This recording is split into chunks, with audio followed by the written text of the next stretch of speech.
truly know what inexpressible joy means now. And I'm so grateful for this place and for this truth. And you too could be up on this stage. You can do this, and you will want to do this because it's so fun.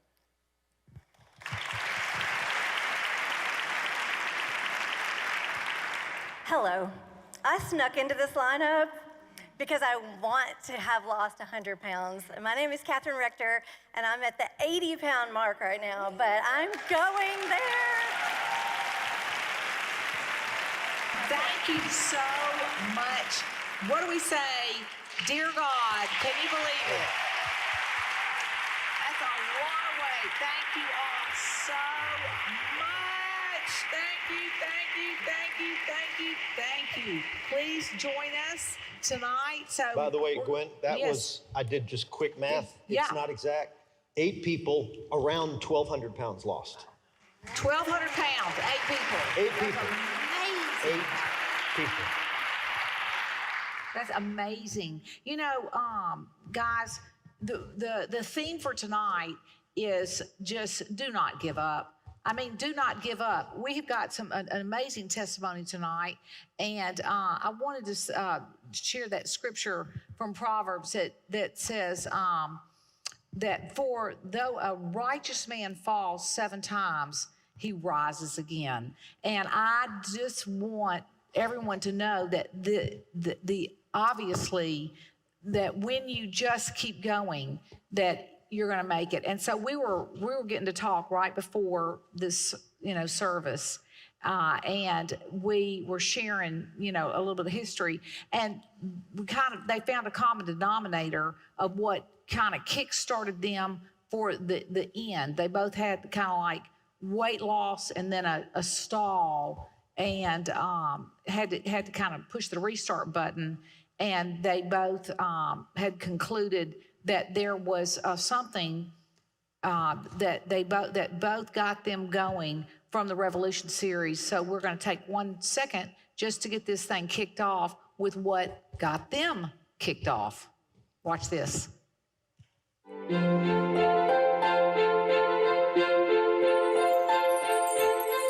First of all, I want to say again, you are loved so much, you don't understand that and you don't feel it, but love is going to be the key that unlocks the door for all of you all.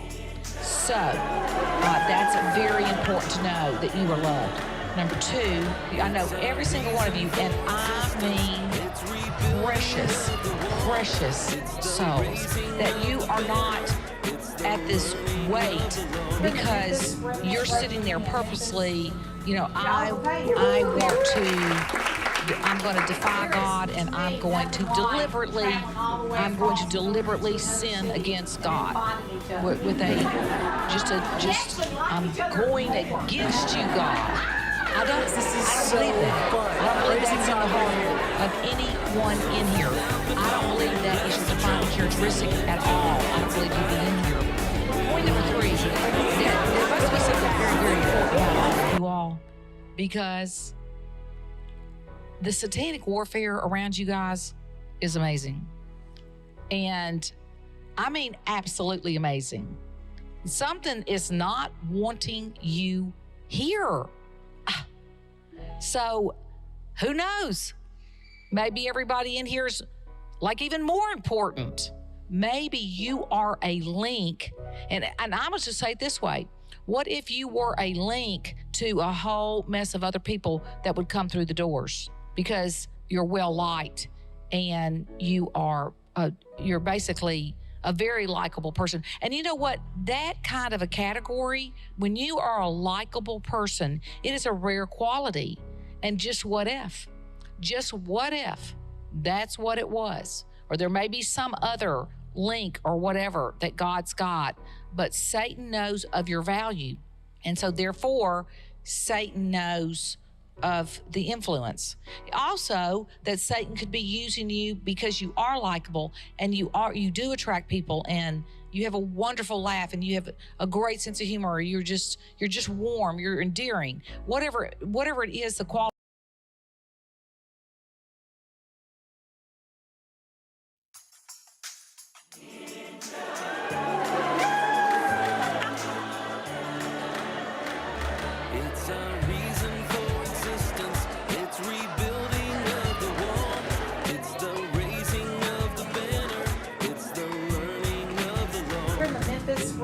raise your hand. Memphis. Yeah, oh, okay. You're right. So there is, to me, nothing like traveling all the way across and going into another city and then finding each other. We actually like each other more. This is so fun. Praising God with you.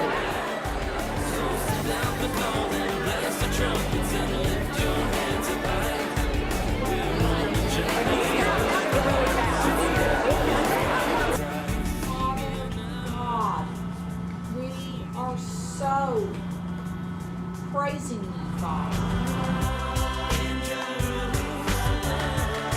The first rule is to stop dieting. Stop staring at the food and don't even think about food until your stomach growls. So it's a lot of fun. No, I get to be I set get you on this. free. Here's the deal. Gwen has a weight loss seminar that's tomorrow. She's a pioneer in faith-based weight loss, appearing on Tyra, CNN, Larry King Live, in magazines, from People to Good Housekeeping. She has been everywhere. Gwen Shamlin is the founder of Way Down Ministries. She says, to turn away from the refrigerator, we have to turn to God. Her methods have helped people shed as much as 300 pounds. Gwen, should we say welcome back home? That's Glad right. to have you back here in Memphis. I mean, it's such a joy always to go back to your hometown.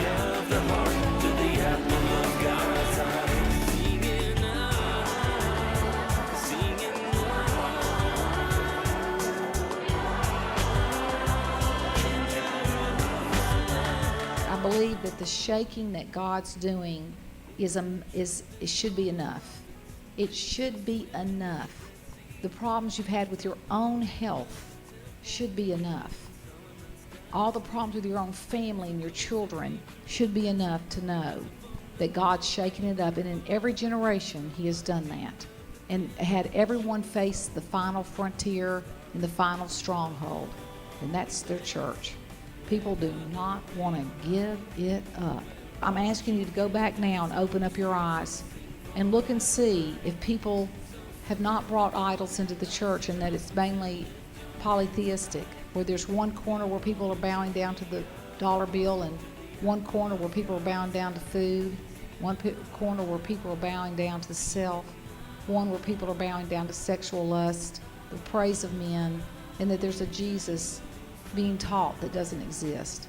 All this stuff breaks my heart. With the churches decreasing in number, with the recession that we're in, with the potential of everything ailing out, where it doesn't seem like that there's a recovery anytime soon, with the natural disasters that are happening, with the world going chaotic and the children out of control, there is a respite and there is a New Jerusalem. Where God will reign on high, where all the children dance on the streets and sing for I've just been learning more and more and more how to get under authority, and that's where it all starts, is getting under authority. And you will see that by that, the veil is lifted and you see what I'm doing is wrong. I got to lay it down, fill up with God, and your life will change. Everything about who I am has changed based off this message. I got to lose 50 pounds of I was obese at 12 years old and just was horribly overweight and just had a lot of anger and emotional issues. Everything about this is so sweet, that there's that deep relationship that you get to have with God, and just would not trade this message for the world. I have been able to lay down greed for food and greed for praise of man and just anger. I have a better relationship with my brother and sister and with my parents, and I'm praising God that He has allowed me to be part of this amazing truth. I never had a relationship with God, and now I can say I do. I can honestly say I know what it means to be boastful in the Lord now. Because with answered prayers, it's everything. Even though I'm type 1 diabetic, God's allowed me to lose 62 pounds. My life was changed, and all of our lives are changed because of this message and because God has shown us His truth. where God will reign on high, where all the children dance on the streets and sing for Adonai. So send out the call, then blast the trumpets and lift your hands up high. We're on a journey of the heart.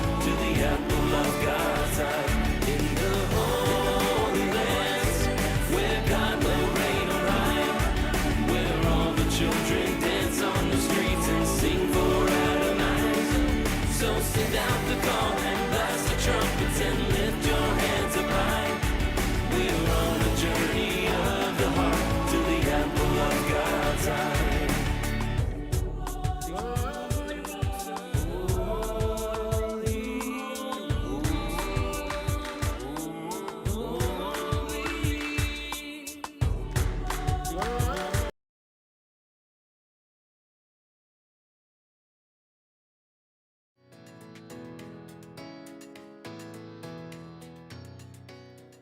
Hello and welcome to everyone. Welcome to Way Down Ministries. We are so excited for you to be here. Welcome if you've been here for 20 years or you are brand new today. We want to help you get signed up and started in your first class or to get started back into a class today. To get started in a class, first you're going to want to go to waydown.tv. After your 7-day free trial, you will get to start your monthly subscription of $19.99 a month, and this does allow for all of your 8 classes that you would want to take, including a PDF workbook inside the class. There are also hundreds of audios and videos that are going to keep you focused on God and well on your way to success and freedom. A great place to start if you are brand new or returning is Way Down Basics. Way Down Basics is our first class. It is a 6-week class to get you started to knowing all the basics and all of the great starting points of learning hunger and fullness and how to connect to God. You can also download the Way Down TV app. This will be so helpful to you when you're at work or you're on the go, and you can download all of the videos to your phone so that you can use them off of Wi-Fi also.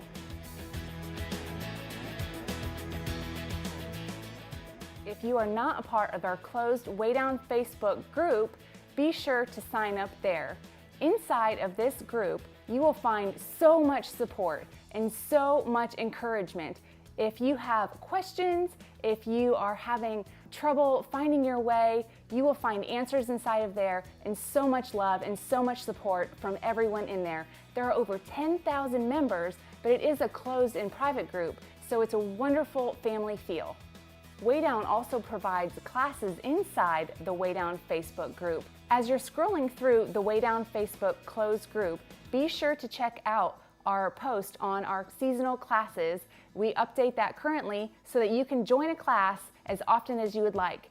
We now have 8 classes to keep you motivated and keep you getting closer to God every day. Thank you so much for joining us today and learning how to get started back on your Way Down journey. If you have any more questions, please feel free to call the 1-800 number, 1-800-844-5208, or you can also email info@waydown.com. Don't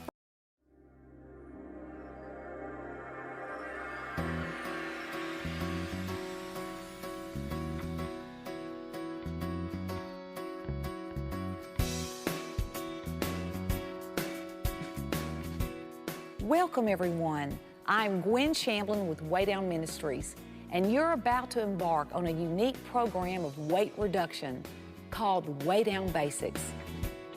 I can't think of anything more exciting for your life than to end the slavery of all the dieting, all the overweight, all the pain that comes with it, and join those that have gotten food off their mind and they're now walking and living a new life without that heavy albatross around their neck. Join us today in getting started in a whole new life. Welcome to Way Down, the pioneer of faith-based weight loss. Way Down has been around for over 20 years, and it is the only one of its kind.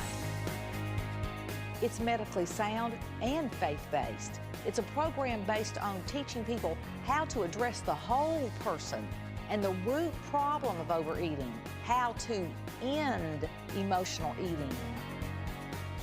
Learn the self-control of a thin eater, someone who can stop in the middle of a candy bar and have no desire to eat the second half.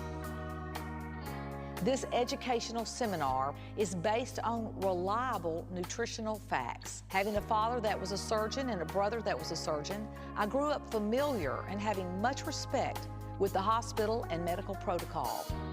I have an undergraduate degree in dietetics and a master's degree in nutrition science. I'm a member of the American Dietetic Association with 5 years of experience working in health departments, teaching good nutrition to a large population. And then another 5 years of experience as an instructor of foods and nutrition at the University of Memphis. Weigh Down was a natural outbirth of all this information and has been around for over 20 years, and it grew to be international. Weigh Down Diet was published by Doubleday, and Exodus Out of Egypt was the first seminar. The seminars have been based on video lessons, books, audio lessons, and workbooks, which tell people how to eat and think like a thin eater and how to overcome binge eating. Weigh Down was established at the height of dieting, calorie counting, and exercising as the answer to permanent weight loss. And therefore, in the beginning, it was considered revolutionary. Our guest tonight is Gwen Shamblin. She is founder of the Weigh Down Workshop. It's great to have her with us. She is a registered dietitian. Our program's about the desire. As you know, we're always in search of a diet that really works. And right now, a phenomenal movement is sweeping this country, gathering new converts every day. It combines two American passions, religion and a desire to lose weight. What we're talking about is a choice. She believes that through faith you can lose the pounds that you can't seem to get rid of any other way. We're teaching people stop dieting and go to God, get down and say, God, can you do better than Rocky Road ice cream? You're the genius behind it. You know the nuts are in there. You've made the chocolate. But God, can you make me feel better than all these chips and dips in this great binge? And you know what? Thousands are finding out that he can make you feel better. It became accepted first by the population because it just worked. People were losing weight left and right. 8,113 pounds. 11,700 pounds. This is truly a power that is not seen anywhere else. Is that true, guys? Praise you, God. Clap if you feel better. Just feel better. They've lost over 20,000. It is tested and tried and true, and it has widespread acceptance. Come on out, Gwen Shamblin. 3 years ago, Andy Sarles and his wife Maggie each weighed around 500 pounds, but together they are now 551 pounds lighter, and they credit Gwen Shamblin's faith-based diet book, The Weigh Down Diet. Good morning to all of you. Nice to see you. Can believing in God and praying help you lose weight? Our next guests say, oh yeah, it can. We're getting truckloads of letters of things that are happening as people have been able to transfer a relationship with food to a relationship with God. What do you do when every diet you have tried has failed? I think a lot of us are going, Well, some are using an unlikely weapon in the war against fat, their faith. This long-standing permanent weight loss program has testimonies that have kept their weight off. 25 pounds, 10 years. 30 pounds, 10 years. 50 pounds, 10 years. 80 pounds, 10 years. 135 pounds, 10 years. 143 pounds, almost 11 years. Principles that are taught with the Weigh Down Diet that have worked for me, that work for my patients, have caused permanent weight loss in both myself and my wife. I've lost 50 pounds. My wife has lost over 100 pounds. The principles that are taught within the Weigh Down Diet are physiologically based. They have a sound basis in science to eat when you're hungry and to stop when you're full. Weigh Down Diet has been around for more than 20 years and has obviously withstood the test of time. It had such widespread acceptance in the medical community that eventually it influenced the Surgeon General and also the Center for Disease Control, showing that they're in complete support of what's been taught here for 20 years. Take your time, slow down, eat when you're hungry, and make sure that you are eating smaller proportions. Has it lost its momentum over the last 20 years? Absolutely not. We've been around for so long that we are on the second generation. Here's an article published just this past month in Shape magazine. On the front is Anna Lynn McCord. She's very thin and shapely and credits Way Down. She tells of how her mom lost 45 pounds and kept it off. She tells of how she was brought up in Georgia around fried foods and fatty foods, but her mom taught her Way Down and taught her how to eat like a thin eater. We have been able to pass it down to our children. They are passing it down to their children. I know that they will be passing it down to their children. This is unstoppable because it's the truth. It is true that this can be passed on to the next generation. They've never had to deal with it. They've never had to deal with overweight. And it is so wonderful. We know you really care and want to help your children and grandchildren so that they never go through the pain of overweight, the ridicule, the shame, and the hurt, and the grieving of obesity, or the health risk and the danger of anorexia, bulimia, or overweight. I was a very overweight child. Just remember being very much in pain in my heart, being called names.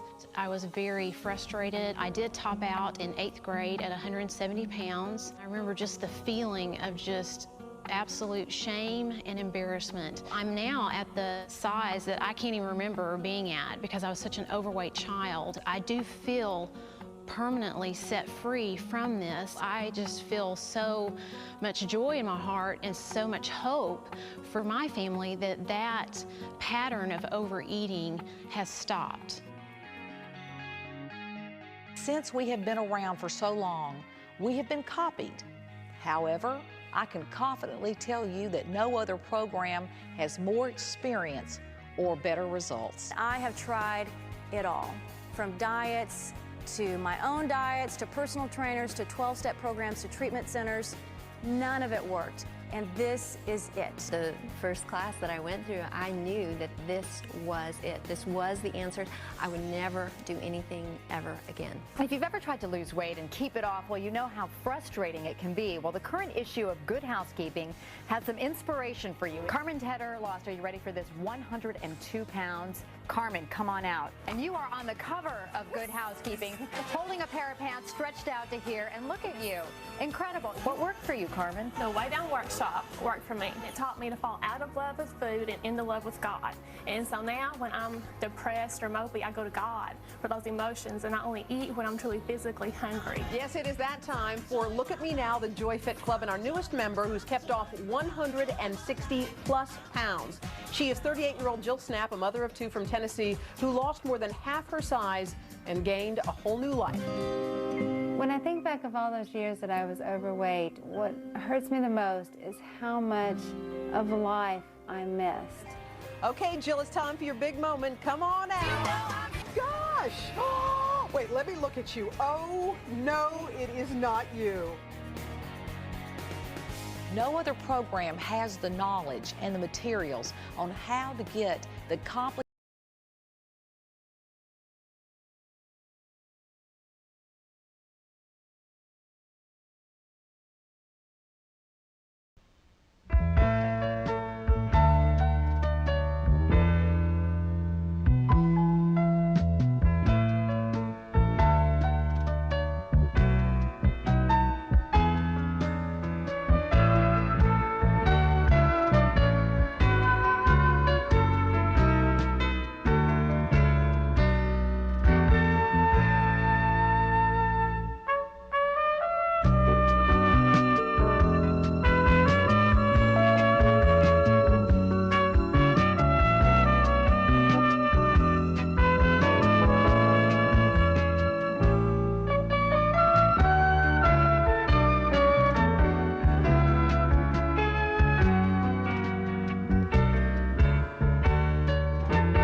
Merrill City Studios in Palatine, Illinois. It's the Merrill Howard Kalin Show with the host and star of the show, the great gourmet himself, Merrill Kalin.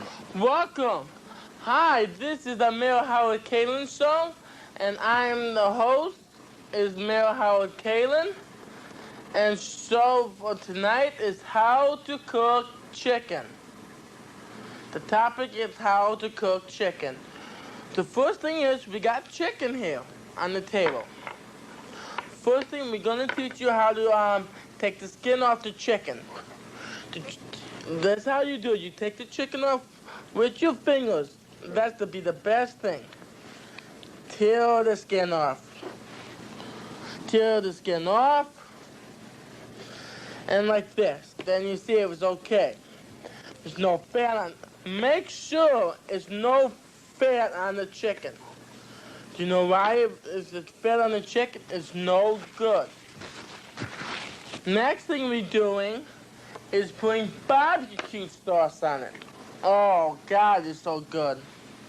Let's see if I could get the mixer in here. This is difficultly. Okay, here we go. You're barbecuing the chicken like this. You gotta get barbecued.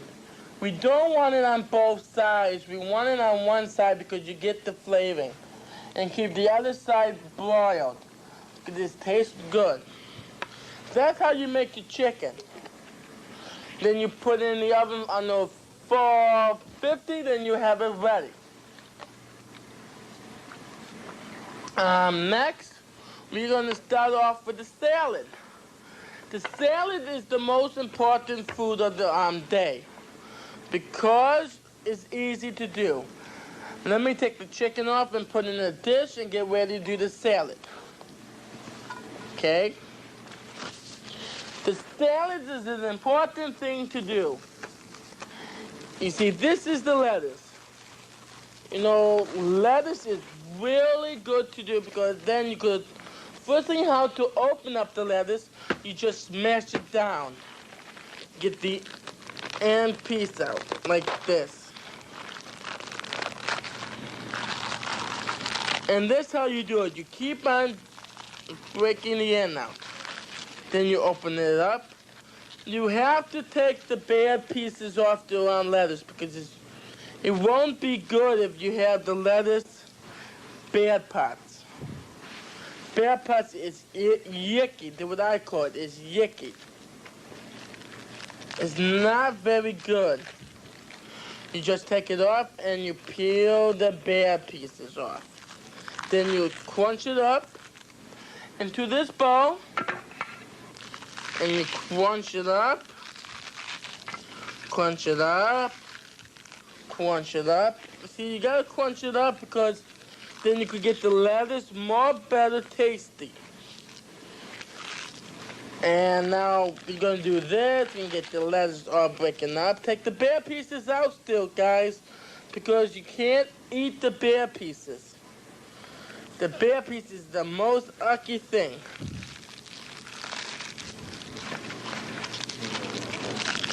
Nicest thing you do. Break everything.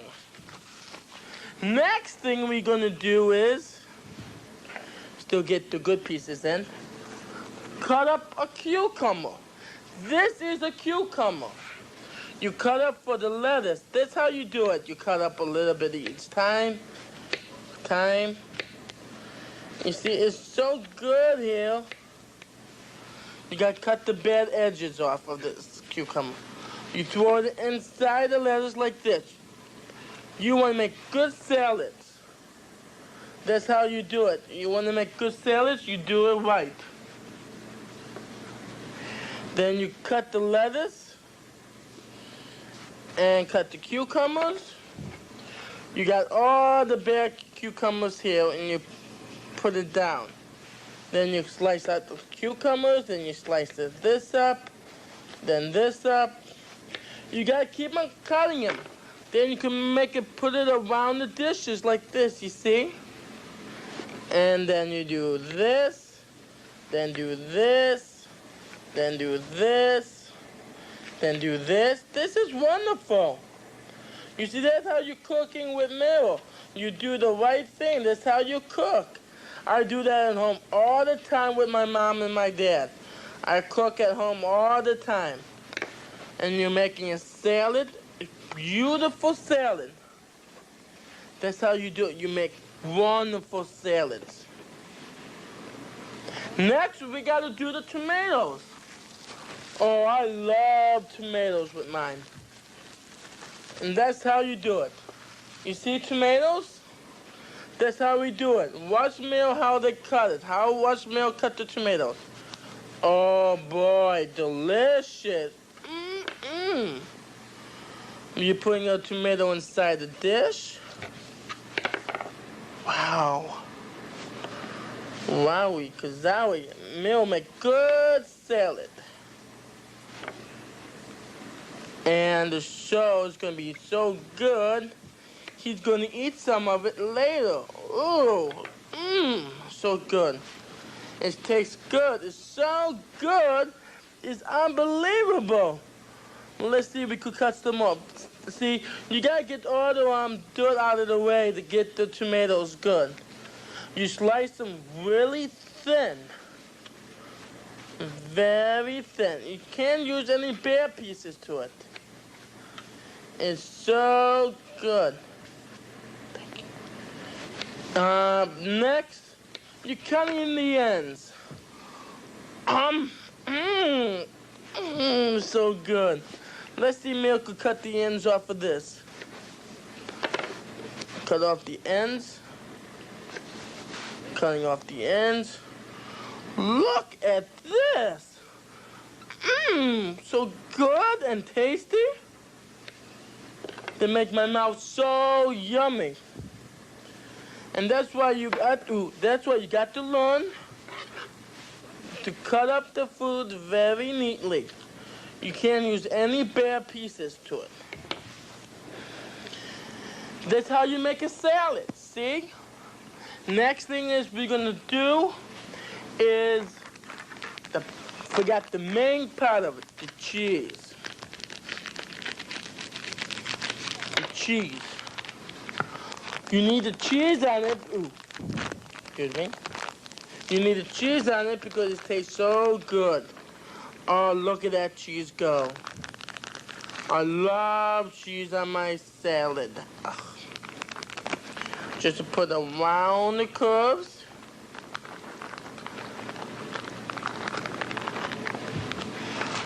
Okay, here's the salad. The salad is done. Now, I gotta clean up my mess before I get started on the dessert part next. McGruff here. If someone asks you to try drugs, think of me and say what I'd say. And to help you, have one of these masks. Wow, thanks, McGruff. Now, what are you gonna say if someone asks you to try drugs? My mom and dad told me not to, and I wouldn't lie to them. Sensational. Don't use drugs. Don't use drugs. Here's how you can get a free mask. And on the back are more ways to say no and help me take a bite out of crime. My brother wouldn't listen to me. I told him, you have sex, you use condoms so you don't get AIDS. He laughed and said condoms were macho.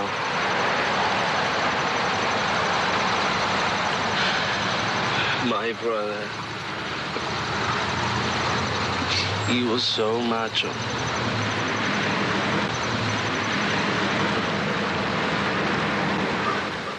The jello is so good, it's unbelievable. Oops.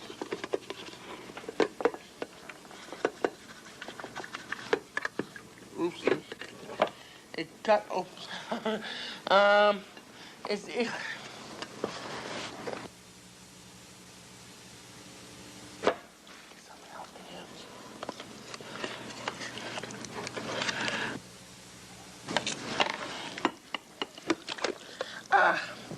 Came out bad. It came out bad, everybody, but it was in the refrigerator for a long time. And it's so good to eat. And I'm gonna show you, I'm a slob, folks. Don't worry about that. I'm a slob here. Let's put this over here for a minute. Now, we're going to do is, folks, is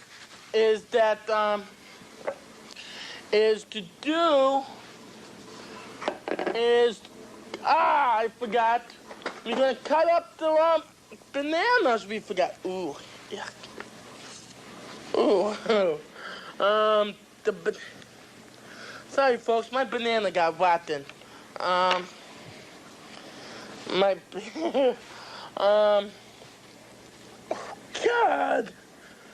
Forget the bananas, folks. Let's get on the apples. Oh no, we got one banana, it's okay.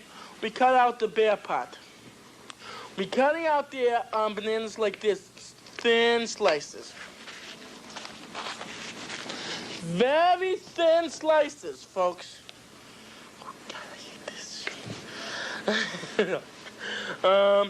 This show is going to be with all the impersonations of this guy, you know, this good lady, you know. I'm Julia Child.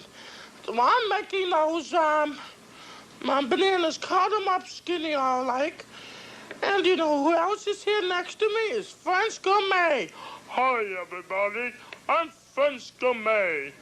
This show is about how to make bananas into small pieces for the Jell-O. The Jell-O, like, oh, Jesus Christ, I hate this. Richard M. Nixon's here, too. My fellow Americans of the United States of America, and to the republic for which it stands, one nation, under God, indivisible, for liberty and justice for. And guess who else is here? Jimmy Stewart. Well, I'm Jimmy Stewart. The show, I'm showing you how to cut apples. Look how I cut apples. Apples is the best thing to cut because it's easy to make. Cut. Just watch me how to do it. You slice them a little bit at a time. Guess who else is here? Is the guy is from the Jackie Gleason show. Cassidy. Hi, Joe. How are you doing, Joe? I'm cutting up some apples for my show, Joe.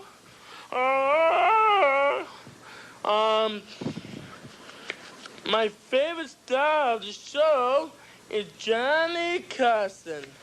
Well, look how I'm doing it. That's how you do it. You cut it up like this. You cut it up really nice and skinny. And now we're gonna cut up half of this apple.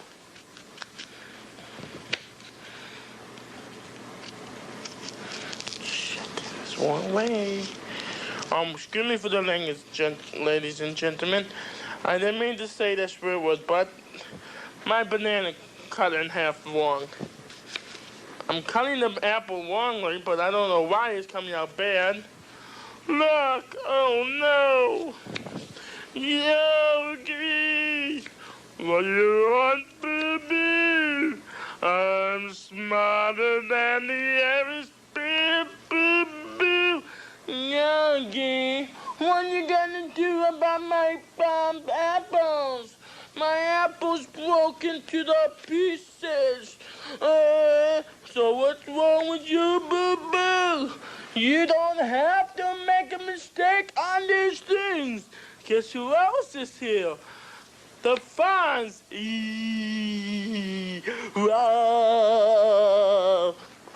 And Richie's here.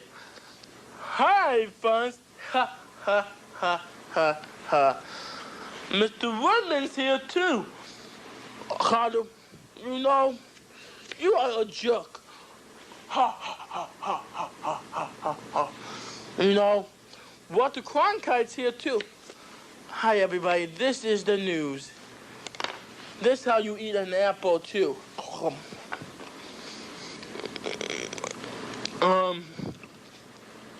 The show is great. And it's easy to do. One more for good luck.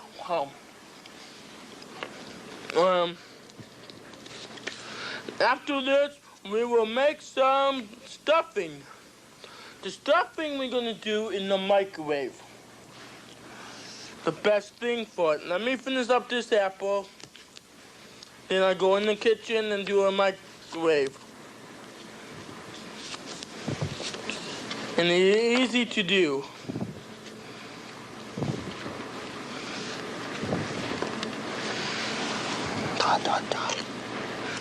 Jesus. It's supposed to be good apples, but it comes out bad. I don't know why, folks. My apples always comes out bad. Oh, good man.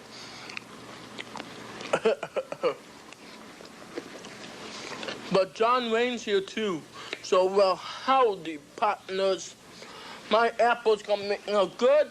Now, the next thing we are doing is doing the how to make the stuffing. Ready to go to the next door and do it? Now, follow me to the next room. Do it here. We got the butter. First, we are doing this first. We pour, oh.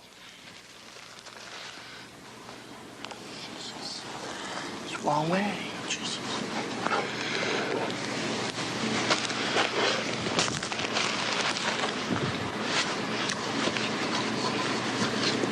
Next thing we're doing is the stuffing. The stuffing is easy to do. You gotta read the instructions. I read it to you, folks. First, we combine the contents of seasoning and half a cup of the food. Let's put the food in first. Look at this! It's food. I don't believe it. Tim Conway's here. Tim, can you explain to him how you make stuff? Well, yes, I can tell you how to make stuffing. I'm the oldest man in the world. Old man, can you show me how to do it? Yes, I may. Hang on 1 second.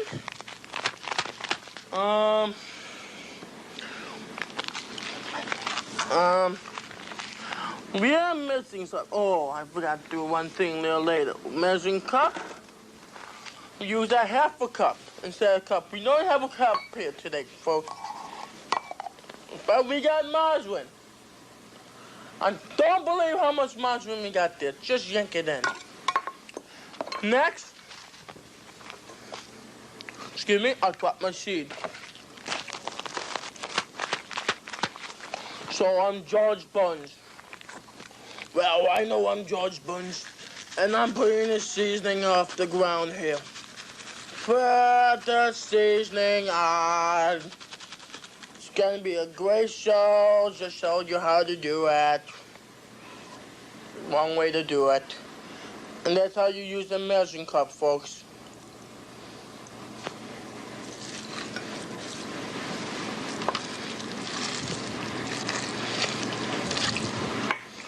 Next, we're gonna stir it up.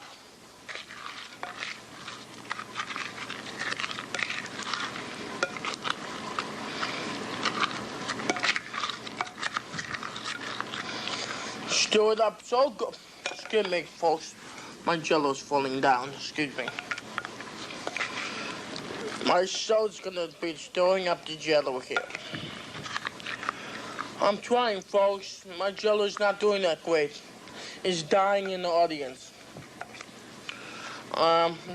This show is just gonna be. My pudding's falling. My jello's falling down, folks. Here. Yeah. I don't have no more paper towels, folks. So we're gonna go into the kitchen. Go to the kitchen and see what we could do. I see skies of blue and clouds of white. The bright, blessed day, the dark, sacred night. And I think to myself, what a wonderful world. If you're not recycling, you're throwing it all away. Hey, Brian. Don't. Listen, you want to get high? I got some great stuff. No, thanks, Mike. That junk's bad news. Smart kid. He doesn't need that stuff. Nobody does. I'm McGruff, the crime dog. Now, watch these kids. I'm bored. I want to get wasted. Why don't you get real? I've got a better idea. Why don't you get lost? See that? It's happening everywhere. So, if anyone ever wants to turn you on, just turn them off. It's a great way to help take a bite out of crime. Welcome back to the Mayor Howard Kalin Show. We just came back from the microwave and we cooked a marvelous chicken and stuffing. Let's see how it came out.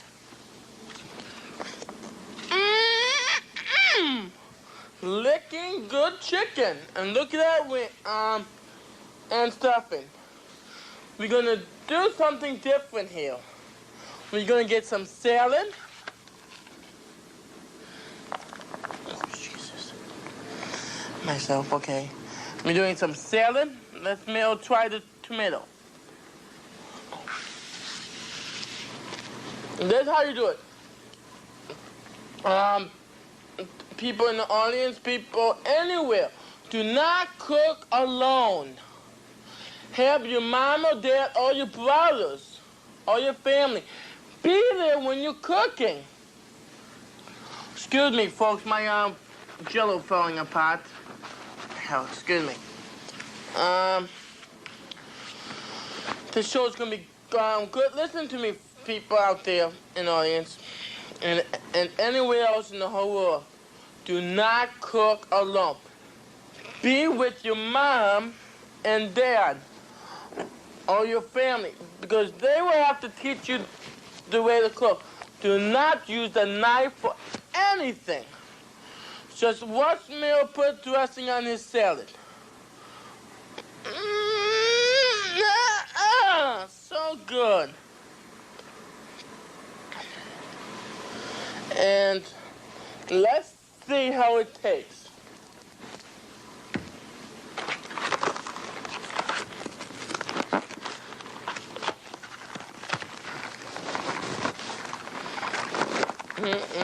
Let's see how much.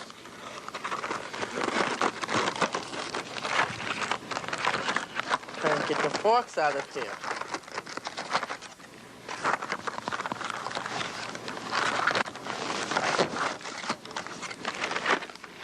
Let's see how this salad tastes. The salad, let's see how it tastes.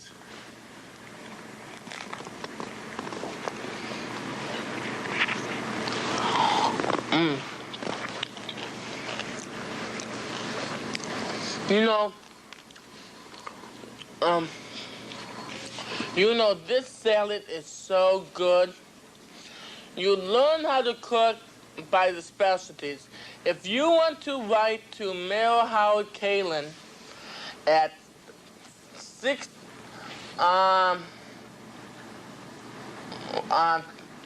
what is his address? 1760 West Algonquin Road, Palatine, Illinois, 60067, and ask right to Mayor Howard Kalin. Is that box 1760 West Algonquin Road? If you want to call Mayor Howard Kalin, that will be at 708-358-9760, and call me. You want to know how good this tastes? And look again. And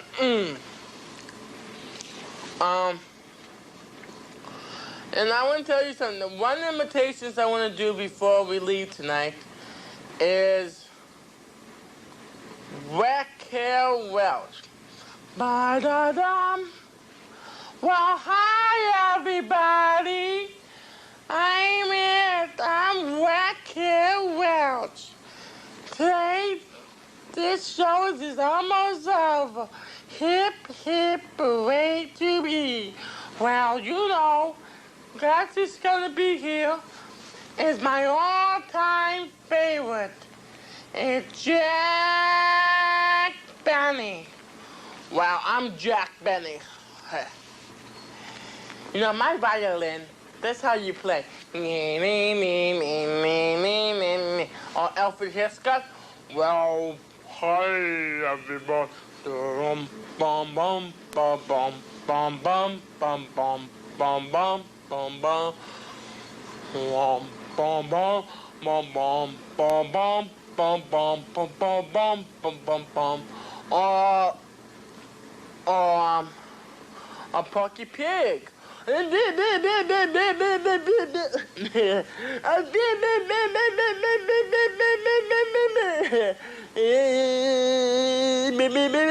all, folks.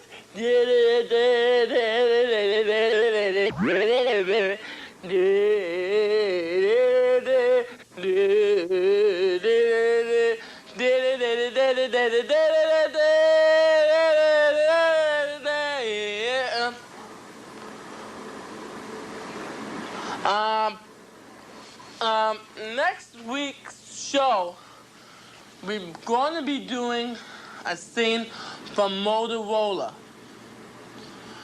Motorola, the show's gonna call, the topic is the life of Motorola from Mayor Howard Kalin.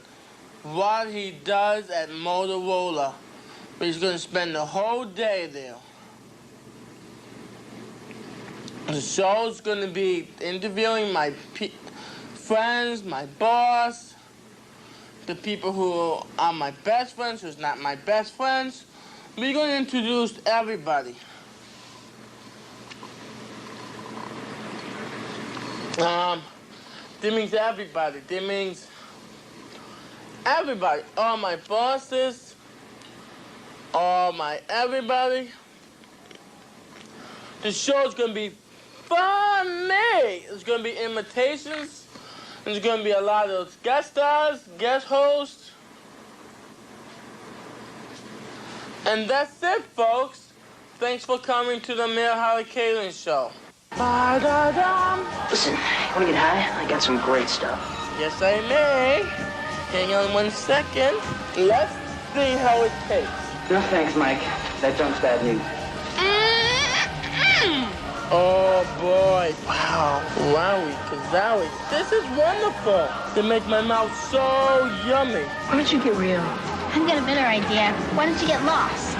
I'm bored. Why don't we get wasted? So good, it's unbelievable. That's how you do it. So good, okay?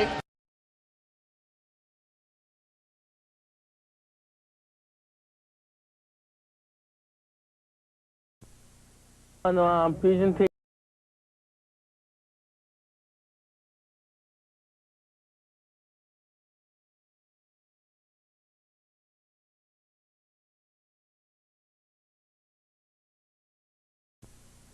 On presentation on quality expert.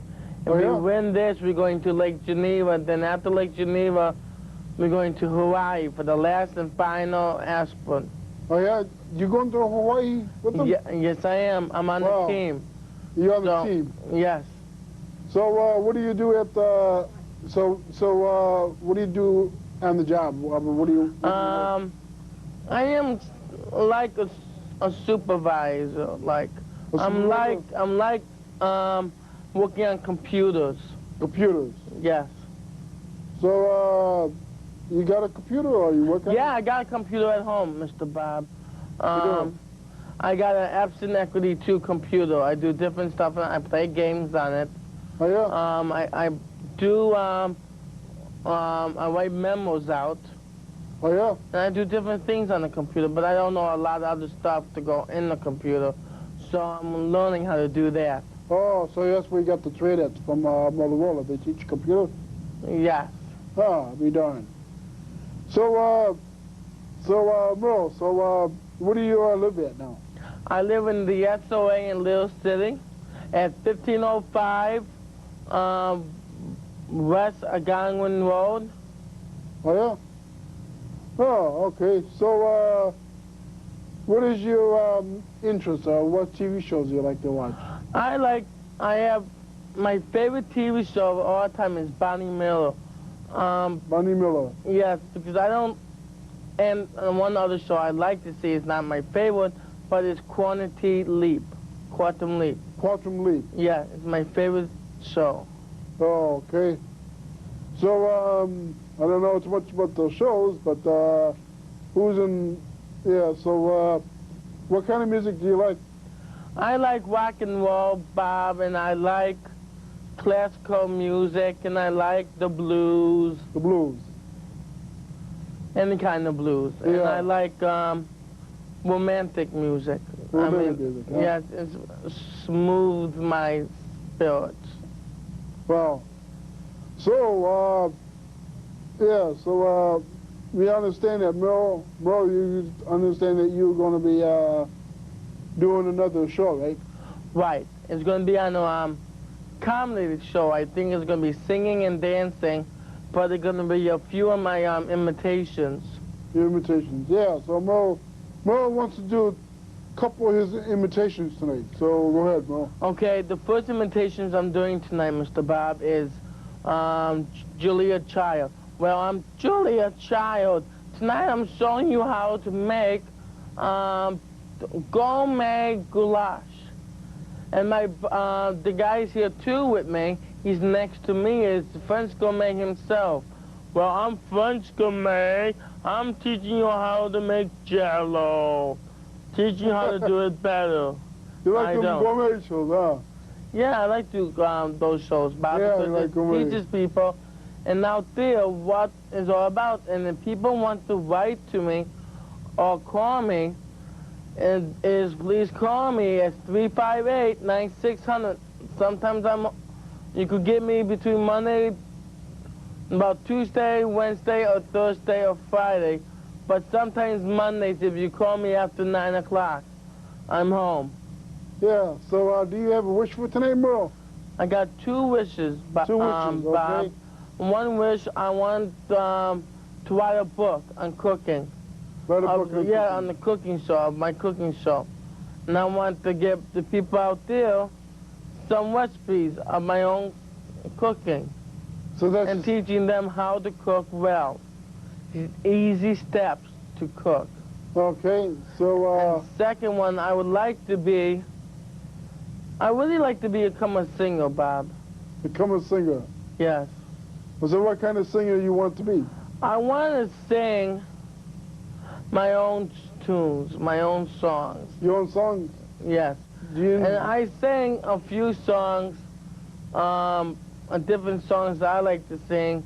It's like, you know, like Country Road, what, you know, like in Texas and Dixieland. Yeah. Like those kind of songs, but I like to put my own words to it. Oh, but you write your own songs, right? Right. And I want to teach them out there how to start and how to teach them well. Oh, okay. And I want to tell them how to start their own cooking, too, because people out there doesn't know how to cook well. And the way they could learn, they watch my shows, and if I do another cooking show, they can watch that, too. And I want the people to learn what makes milk, how it can tick. Yeah, so you want, so with your cooking show, so what are you going to cook, like healthy foods or diet foods? It's all healthy foods. All healthy foods, huh? Yes, but this time I want to try to do something different instead of the Jell-O this time. I'm going to do something different. Maybe I make a fruit salad this time, Bob. Make a fruit salad? Yeah, and just make something different for the viewers out there to understand. Yeah. And what they don't understand, they do it correctly. And that's what I want to show them. Yeah. Okay. So that's your ideas, right? You got Right, that's my ideas. Do you have any, can you give me some ideas too, Bob? For your show, right? Right. Yeah, maybe have special guests on there. What about what happened to the Merle Howard Kalin show? Were you planning to do that when you had like special guest stars? Yeah. I want to try to get some actors to come along, Bob. I'm trying to do a show with the stars who I know and my cousin who could get them for me. Oh, okay. And like Butch Reynolds, Clint Eastwood. But my cousin don't know him personally, but my cousin know personally is John Candy. John Candy? Yeah, John Candy was in Caddyshack, was in Planes Automobile and that, and was in Home Alone. Oh, okay, all right. And I want to get Joe Pesci. Joe Pesci. Right. Involved, tell him what I want, and explain I would like to have him to be a guest on my show. Oh, okay. I don't think I could get it, Bob, but I could try. And that's what I want to learn. Okay. And thank you for being on the show, bro. Thank you, Bob, and I will see you soon. Okay. And this is your host, Bob Smith here. And I also want to make a little announcement here. I'm going to be working on shooting a brand new movie. It's called the Bill Haley Story, and I'm writing and producing the show called The Bill Haley Story. So if anybody out there wants to volunteer their time, they can come in, volunteer their time to come in to make this movie happen. It's going to be a 90-minute movie, and I'm writing the script of it right now. And this is not going to be the final movie that you're going to be showing on TV shows, but it's going to be showing on your local access cable station. And this could be like a pilot film, which will introduce to the big production companies. So this is your host, Bob Smith. If you want to be a guest or host, please call us at 358-9467 at the Media Arts Center. So this is Bob Smith signing off for tonight. Thank you.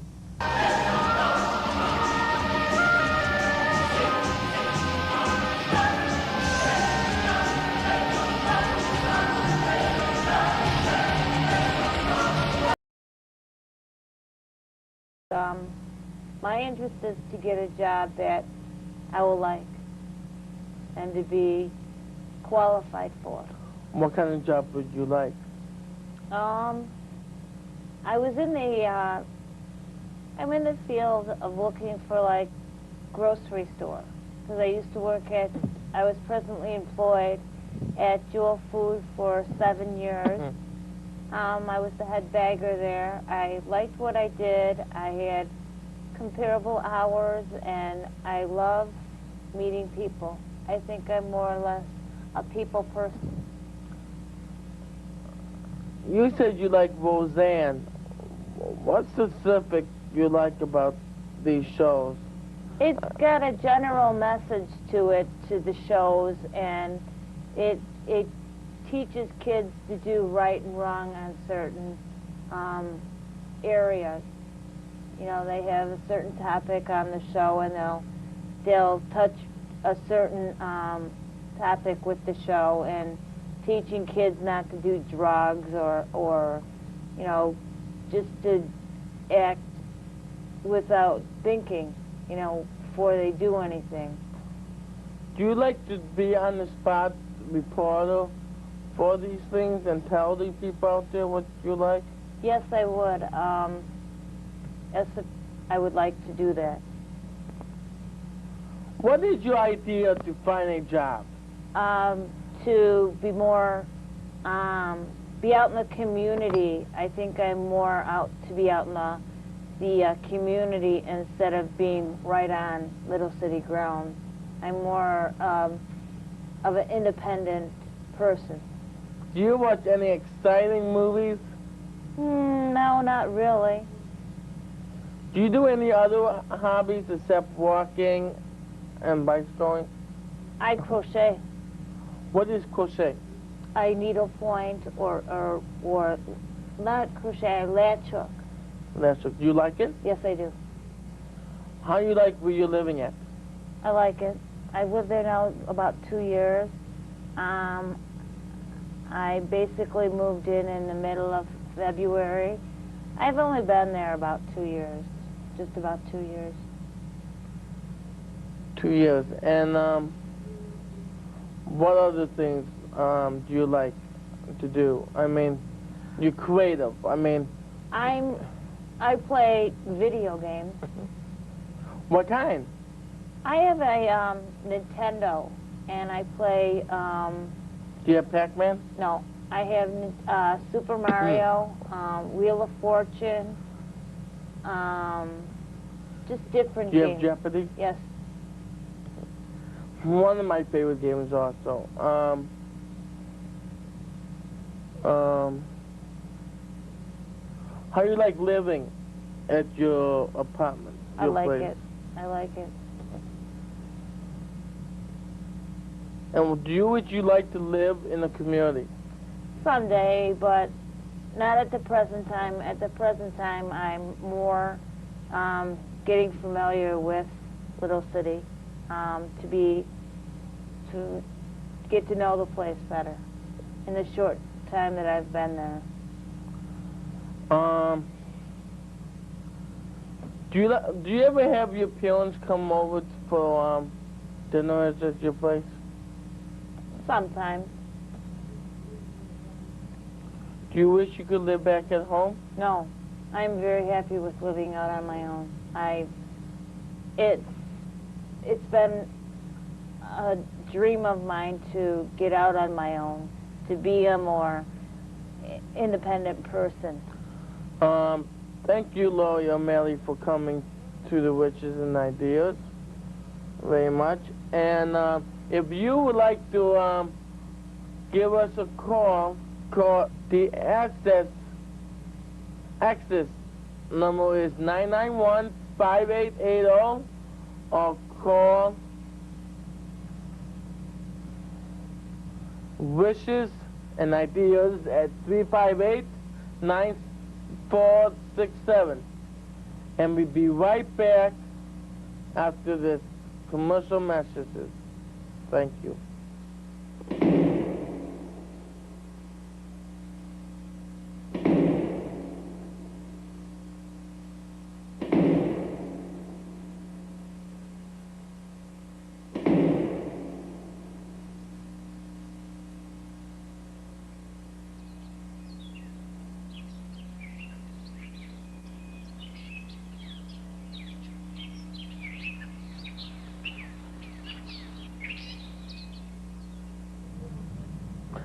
Welcome back to Witches and Ideas.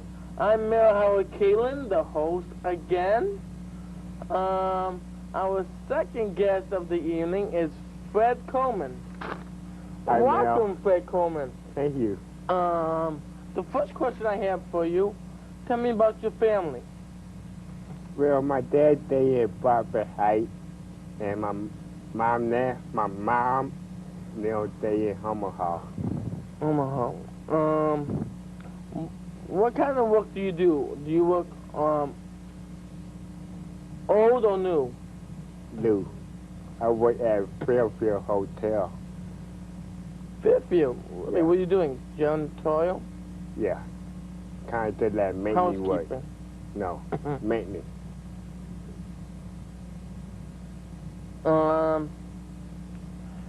What kind of classes or school you go to? The class that I take is computer. Where at? Harper College. Good. What kind of hobbies do you like to do? The hobby I like to do is cook. I make up my own recipe. Are you a good cook? I sure am. You gonna invite me over to have some good hot meal with you, friend? Well, one day when I get there. What kind of foods do you cook? I make that homemade meatloaf and Homemade spaghetti, stuff like that. What time you want me to come over? I heard you like to play sports. It's basketball. I do too. I've been playing basketball for 8 years now. Are you good at it? Yeah, I am. I'm the captain on the team. Little Silly's captain? No. I played for my whole high school, Cook Center. Cook Center. Yeah. Very good. What kind of videos do you make? Right now, I ain't made no video yet. No video? No. What are your plans for the future? My plan here was here to be a cook in a restaurant. Restaurant? What kind of restaurant do you like to open? That's why we're in a restaurant they hire me cook. You want to be it, or you want to own your own restaurant? I want to own my own restaurant. Do you know what the kind of places you like to work for? What kind of restaurants you like to work for? Italian or Mexican or Russian restaurant? Or you like to have just a regular, normal restaurant? That regular, normal restaurant. Do you know it's really hard to get yourself a restaurant? Yeah, I know that. What is your favorite wish? What is my wish here to give me a better job with insurance?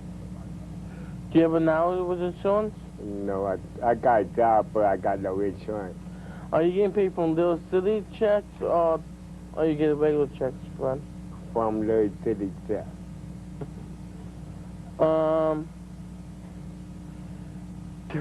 Tell me about your movie. What kind of movies do you like? My movie where I let you Home Alone. Home Alone 1 and 2? 1 and 2. I never seen 2 yet, but I think I got the videotape out Home Alone 1. And what's your favorite TV show, Fred? Do you have any? Not really.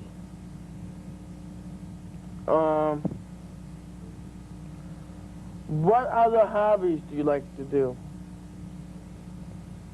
The other hobby I like to do is one track. What? One track. One track. And what kind of ideas do you have? The idea here try to send my recipe out to other restaurants, let them try it. Do you know, Fred, do you know that you have to have a lot of money to open yourself a restaurant? Yeah, I know that. Do you have the money for it? No, actually, I'm working on it right now. Tell me more about your wish. I got one more my wish here to be a coach for basketball. What kind of coach do you want to be? I want to be a basketball coach. I know. I mean, what kind of team do you want to play for? That's about what every team I go for. I want to thank Fred Coleman for coming to Riches and Idea. Thanks for coming. Thank you. If you would like to know where you could call and get in contact to this place, is at Access Cablevision at 991-5880 or Wishes at 358-9467, and we'll be right back after a commercial message. Thank you.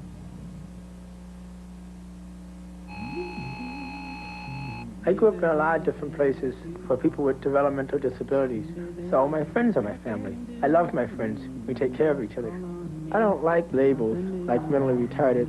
And I don't agree a person can't do things because they're a little slow. There are a lot of things I can do. I have my own place. I have a job. I pay taxes. It feels great being able to take care of myself. Sponsored by the National Basketball Players Association and Little City Foundation, providing services nationally for people with developmental disabilities. Welcome back to Wishes and Ideas. I'm Mayor Howard Kalin. If you would like to be on Wishes and Ideas, and how it's open for anybody, please call.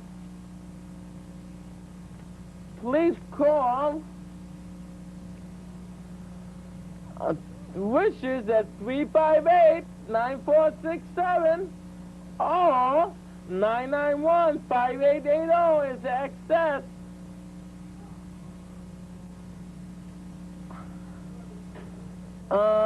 My third guest of the evening is Suzanne Rice. Welcome, Suzanne. On the other hand, Suzanne, that's appropriate. Good. Tell me about your family. I have 6 brothers, 4 brothers, and 1 sister. So, tell me more about your family. They all live in Colorado except for my mom and dad and my brother and his wife. They live out here? In Springfield, Illinois. Or near the government? Right, near my mom and dad. Okay, tell me about your job. I mean, do you have an interesting job? I'm just gonna start a brand new one on the 20th of this month at Motorola. Tell me what you're gonna be doing. Filing and a whole bunch other stuff, and it's gonna be a real high pay and more hours. And what other stuff do you like to do? I like to knit as my hobby and watch TV. Knit and watch TV. And where do you live, Suzanne? At 619 East Palatine Road. What kind of place is it? It's a house for Scylla, through Scylla. Okay, and what kind of hobbies do you like to do? Like I'm going to be getting a computer, and I'm going to be working on that. Really? And I heard you like knitting. Yes, I do. Is that interesting? Yes. Tell me about it. You just put the yarn on the needles, and then you can make a scarf or a sweater out of it. What do you make? I mean, do you make any other things aside of that? No. Do you like art and music? Yes. What kind of things do you make? I made a video of art, nature, and stuff. Really good. And I want to know about your computer. I'm going to be getting one. My sister's going to be getting it for me. What is your wish of the day? To go down to Florida. To do what? Visit my mom and dad, go down there every winter. Every winter, and you want to get to see them? Right. And I've never been to Florida before. Tell me more about Florida. I mean, why? I mean, why you want to go out there? Because I've never been to Disney World. And you want to go there? Right. What kind of things you like to do in Disney World? Walk around. And do what? You like go on rides, or you like to eat, or what? Go on rides. Do you like to shop too? Do you like to shop at Disney World? Would you like? Yes.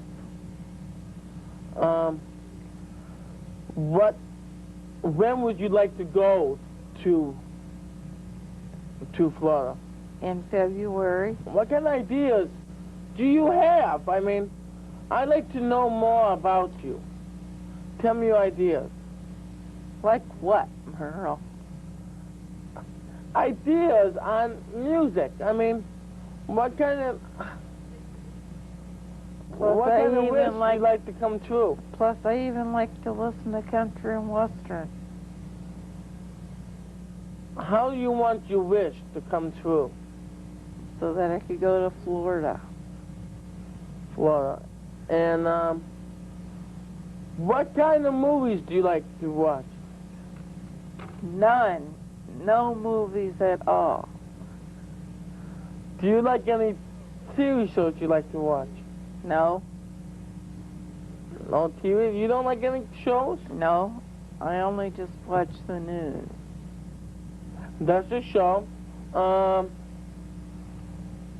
For your hobbies, I mean, I want to know more ideas on your hobbies. What kind of things you like to do for that? Like knit. Thank you, Suzanne Weiss, for coming to the Wishes and Ideas. You're welcome.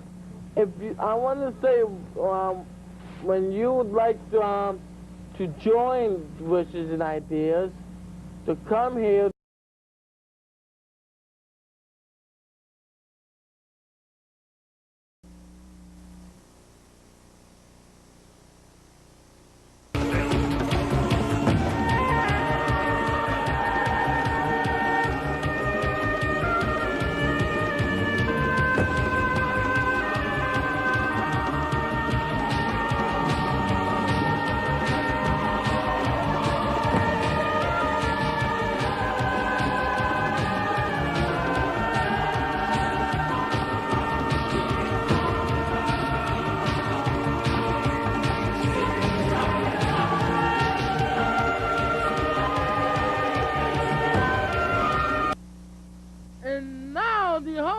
Of the show is Mel the Duke Kalin.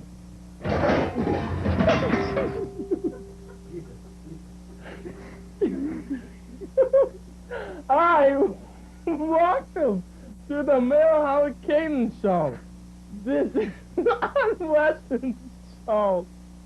I'll start you off with making my first dishes tonight is salad. It's the most important food of the day. My first imitation of the night is my favorite Duke Wayne. My first guest of the evening is Lisa Sino. Welcome to the Mel Howard Kalin Show. Hi, Meryl. We're starting off today is getting made for the salad. The first thing when you do the salad is smashing the ends off, the ends of the lettuce, because it's called yucky. It's yucky. You smash it down like this.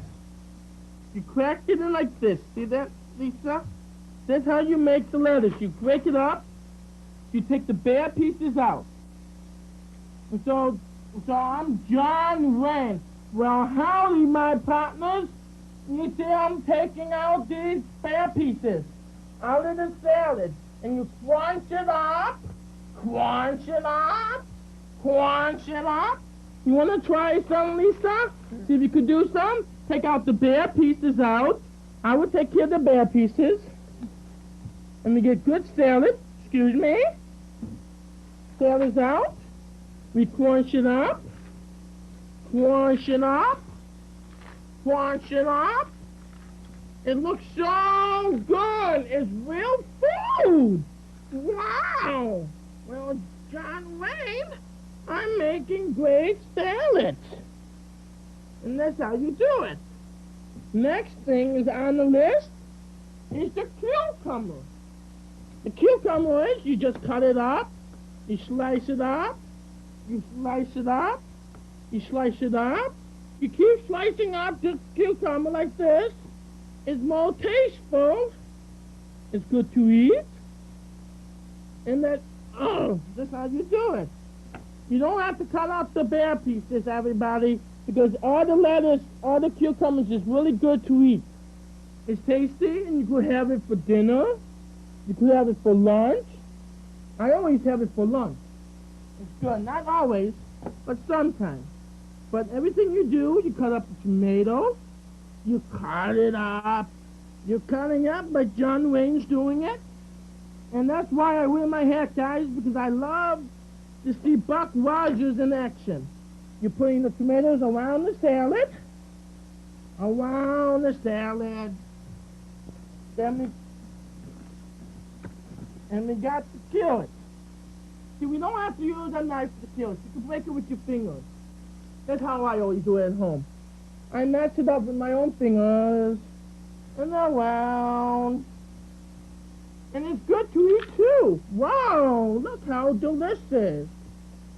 And watch Mel eat one. And that's how you're doing. And you crack the onions. Onions is the best part of it. You smell your mouth up. Thank you, Lisa. And that's how you do it. You crank out the onions. It's good, see? You're cutting out all the bare pieces up. You're making the onions. We're always good and hungry. Nah, it's a cheese.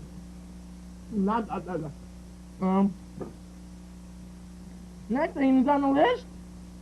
You want to get the rest of it, Lisa? And I could get the rest of the cheese. And I make good cheese. My cheese is not opening, folks. I'm a slob. And,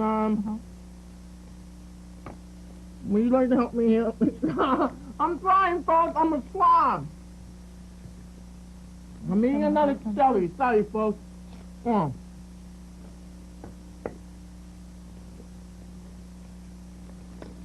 Yeah, I guess. I'm opening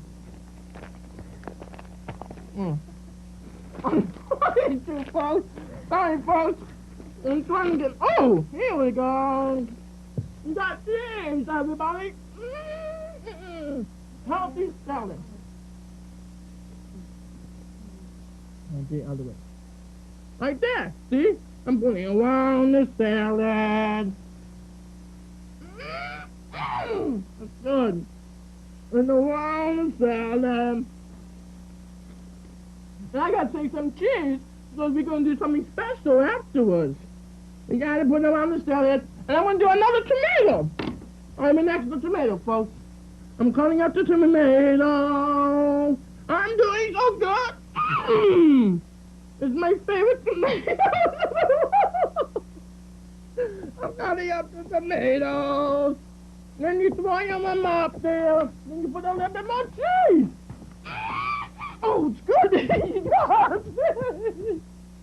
It's so good. I'm sorry. I'm hyper, folks. Tonight's show is going to be a funny show. It's a good show. But a little bit more so. We're going to come back after this commercial message. And we're going to have marvelous meatloaf making. And thank you. We'll be right back after the commercial. Thank you. Hey, thanks to these airbags here, this job is now a piece okay, Claire. But Ben... Yeah, I'll tell you something, partner. I just might stick around a few more years. But Ben... No more dashboard du jour or Vince under glass, huh? But Vince... Look out! Even with airbags, Vince, you still got to remember to buckle your safety belt. Welcome back to the Mail Howard Kalin Show. I'm the host. I came back, we finished up the salad. Look how good it is. After it's done, I want to eat it up. Yum, yum, yum, yum, yum. My second guest of the evening is Mike Stefani from Motorola. He's my head boss, Honcho. All right, Mike. Glad to have you on my show. The first thing we're doing, Mike, is, well, I'm Howard Kissel. We're showing you how to make meatloaf. Okay, Meatloaf, Howard. this is the meat. So I'm going to show you how to make the meat. I'm Howard Kissel here. I'm showing you how to use the bowl. Me? Oh. Mm-hmm.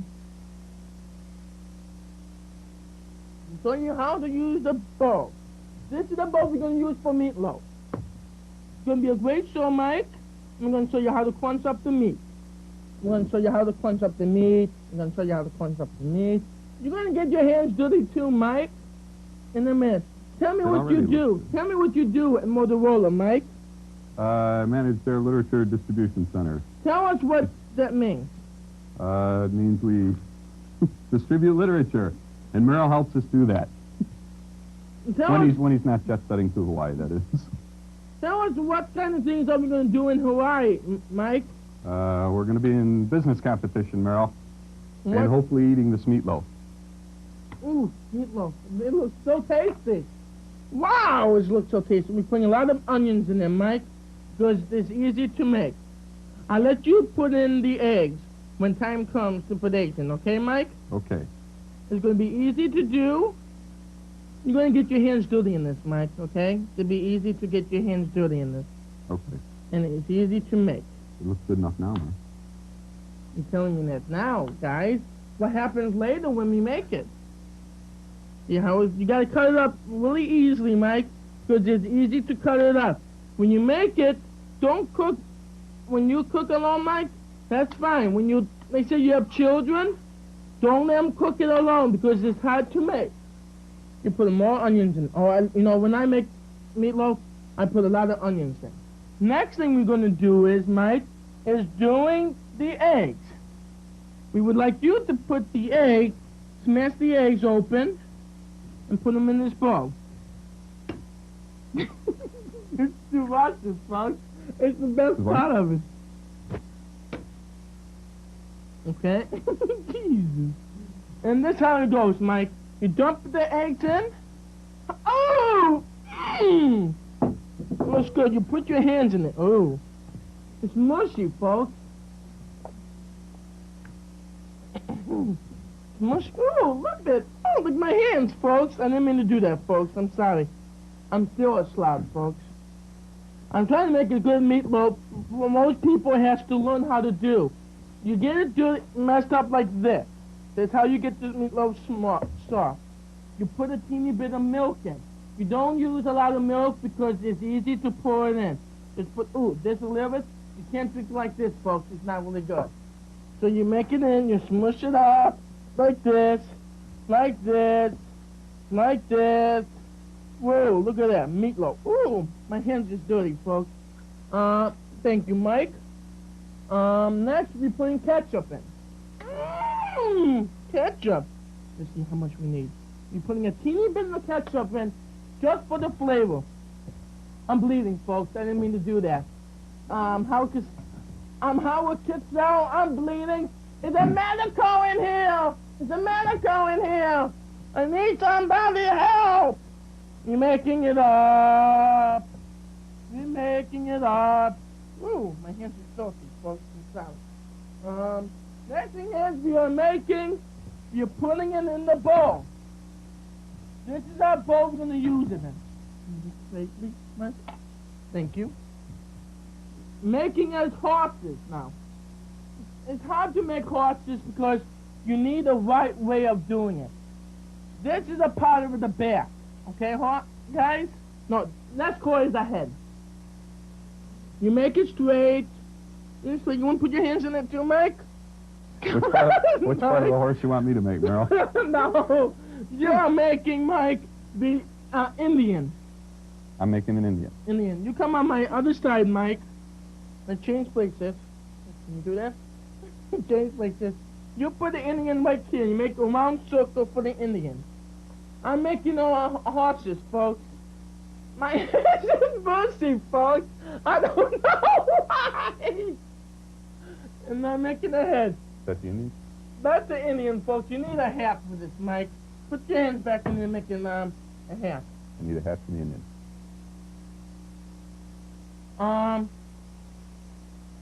Okay, folks. I'm making legs, folks. I don't mean to, folks. It's a funny show, folks. That's why I'm having a lot of guests on this show to keep me occupied when this is over, folks. And I'm Howard Kitzel. I'm trying to do the best things I can. And I'm making the body of the animal. Yes. Now you need the legs, Mike. You need a leg. The Indian needs legs. Yeah. Okay.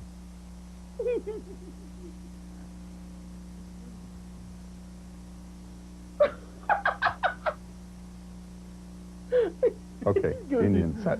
The hat is like this. And, oh, I forgot the horse is full. My hand's getting filthy, folks. I'm trying, folks. It's a little full. It's a little full all around it.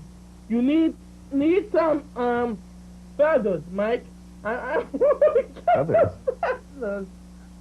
Mike, tell me what else you do at Motorola.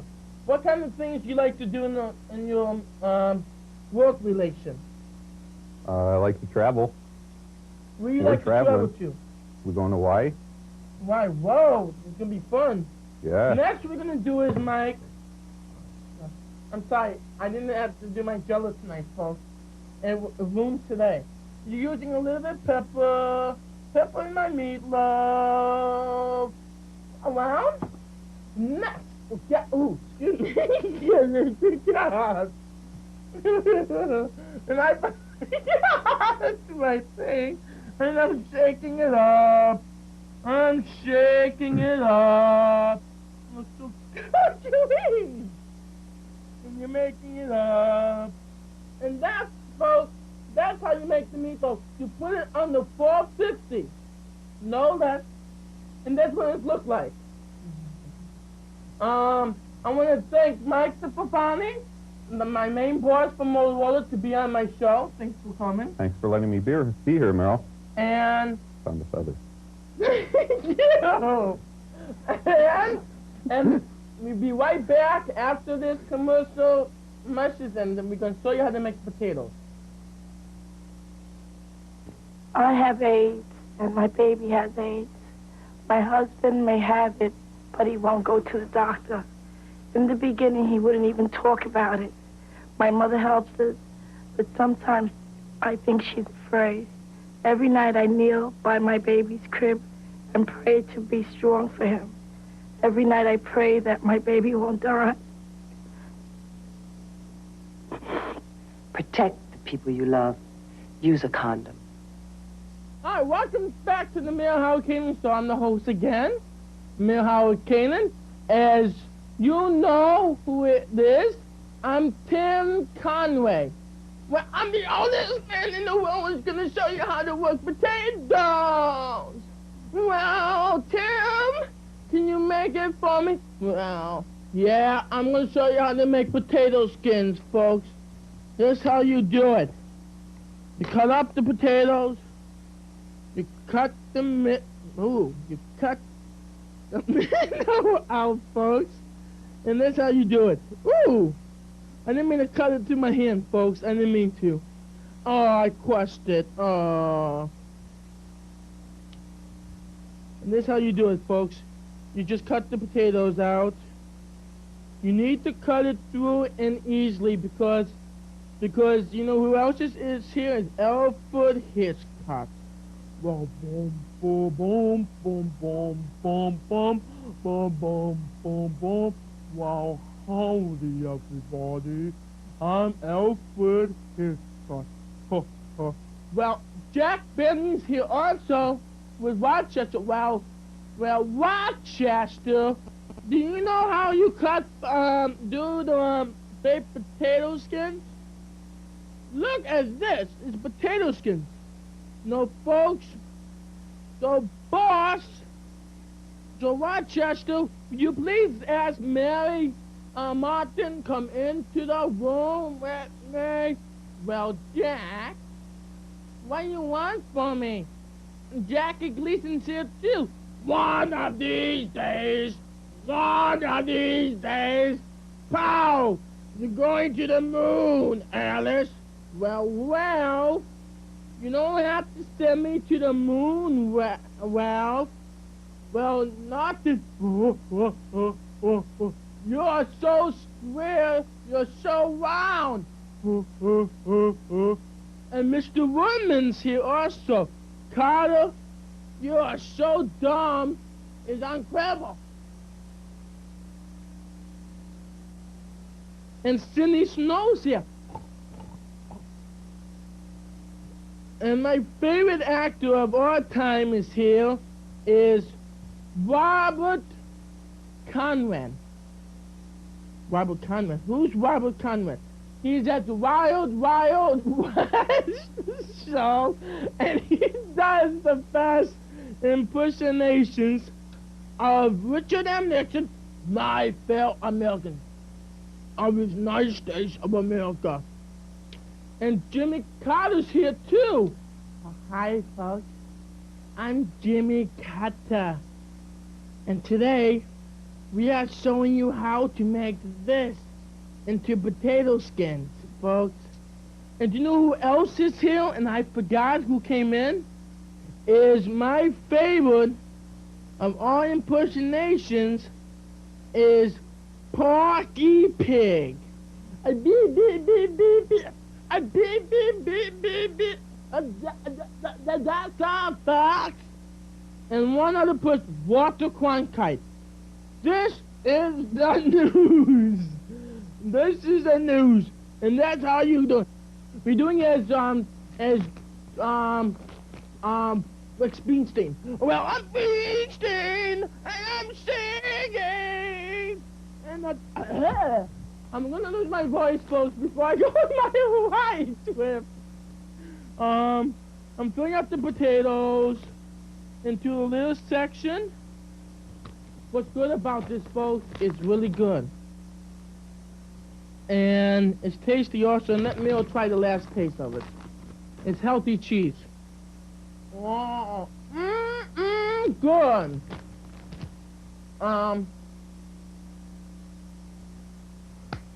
Okay, we'll be right back, and we're going to do the fruit salad, folks.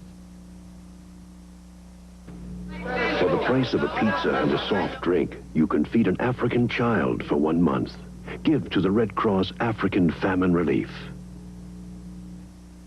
Welcome back to Mayor Howard Kalin Show. Great show so far, isn't it? Next thing we're doing on the list is having my third and last guest of the evening is Molly O'Leary. She's my job coach, but she's fine sometimes. Okay, welcome to the show, Molly. Thank you, Meryl. What a nice introduction. Thank you. You are going to be talking to the best impersonations of all is my Julia Child doing French Gourmet. That's it, okay? First, Molly, I'm letting you cut up the apples. I'll let you do the clean part. Nice, you better. That's nice. And I'll be doing the bananas. Oh, God, folks! Look at my it's so bad. Oh, no, this is good. It's just frozen. So, Molly O'Leary, tell me what you do at Motorola. Well, Meryl, I'm your job coach. What kind of things you do as a job coach? I make sure that you guys get the weekly mailing out. What kind of weekly mail are you talking about? Look how my bananas, you cut them slightly. Look how Molly does it. She's cutting the apples, the best kind of it. Am I doing it the right way? Yes, you're doing quickly. You do it better than me, Molly. Thank you. Let's put this in the middle, and you can do that too. So, folks, this show is supposed to be funny, but it's supposed to be okay too because, folks, I'm a clown. Do you know that? I was a big clown. It's true. You see that, folks? She doesn't like me, folks. So that's the reason. I can't get this banana, folks. It's frozen. Forget it. It's dead. Do you want me to keep cutting the apples? Yeah, keep cutting the apples, Molly. Until I get the coconut. Oh, coconut is so good. No, you could eat 20 of these and you don't have to gain weight from. Mel, don't they have coconuts in Hawaii? I Isn't that where you're going? Yeah, I know I'm doing one thing is, Molly. I am going to climb the mountains out there, and I'm going to have my boss, Mike Cipriani, to climb the trees with me. You'll have to get some pictures. Oh, yeah, I think I will. But only one thing I think is the worst thing about this Yeah. is I think Mike would not like to climb trees, Molly. What do you think? I think you can maybe convince him to climb a few trees. And when I get back, no, today I'm gonna get Mike. Mike's gonna pay for my golf game. Do you know that, Molly? I didn't know that, Meryl. And it's supposed to be fun. We're gonna do a lot of talking out there, but the thing is, I want to do my impersonations that night. I want to give everybody my saddest look that night, Molly. So what do you think about that? Well, last time you gave everybody the saddest look, we won, so I guess that works. But I think the one problem is we're getting Ted Rumenstein there, and Ted Rumenstein will not give us the saddest look, but Mike will. Mike and I will do the scene together.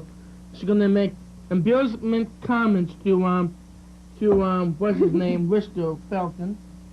So what do you think Rick and Wister and Rick would say, Molly? I don't know, Meryl.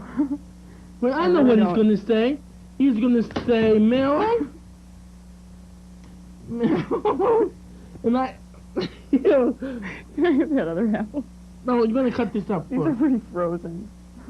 Is this frozen? Jeez. Let me see. They are frozen. We're not gonna put that one in, okay? Excuse me, I'm choking, folks. On the banana apple. How's that and you know, coconut the going? Julia Child's here, too. Well, I'm Julia Child. And I'm making fruit salad. And I'm French gourmet. And I'm teaching you how to make the fruit salad. And I want to thank Molly O'Leary for coming for my show. And we'll be right back. We'll be right back after this commercial message.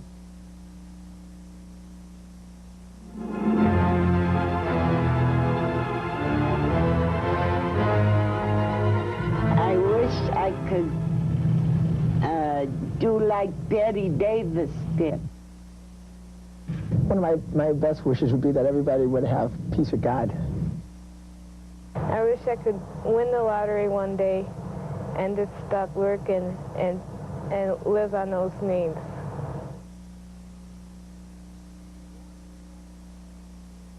Welcome back to the Mayor Howard Catering Show. We're going to review our steps here. First thing, we put tomatoes, onions, pickles, green onions, and lettuce, and cheese on the top. And what we got is delicious light dressing. When? My fist. Now it's so good. Now we're putting some inside here, and we're going to put it around the salad. Around the salad. Ooh, look how good it is.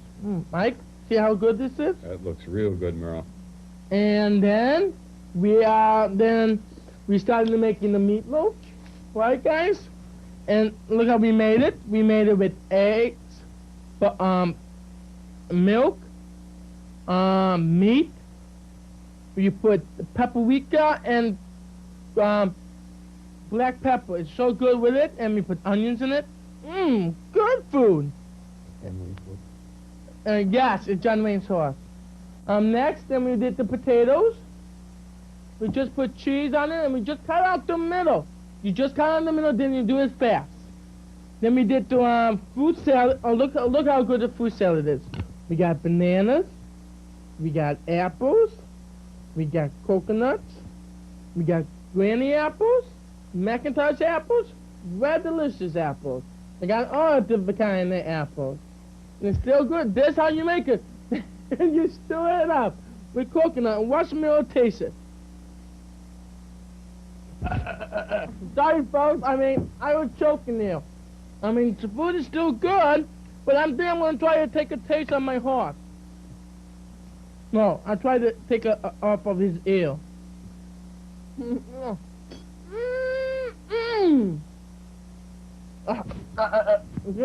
good. I want to thank my guests for not coming. Thank you, Molly O'Leary. Thank you, Mike Stefani, and thank you, Lisa, wherever you are. The next show we're going to do quickly, we're going to do on Motorola.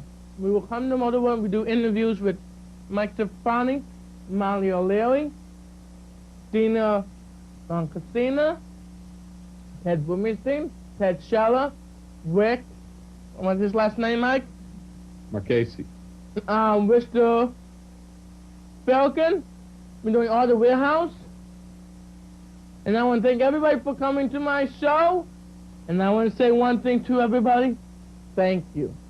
Good night.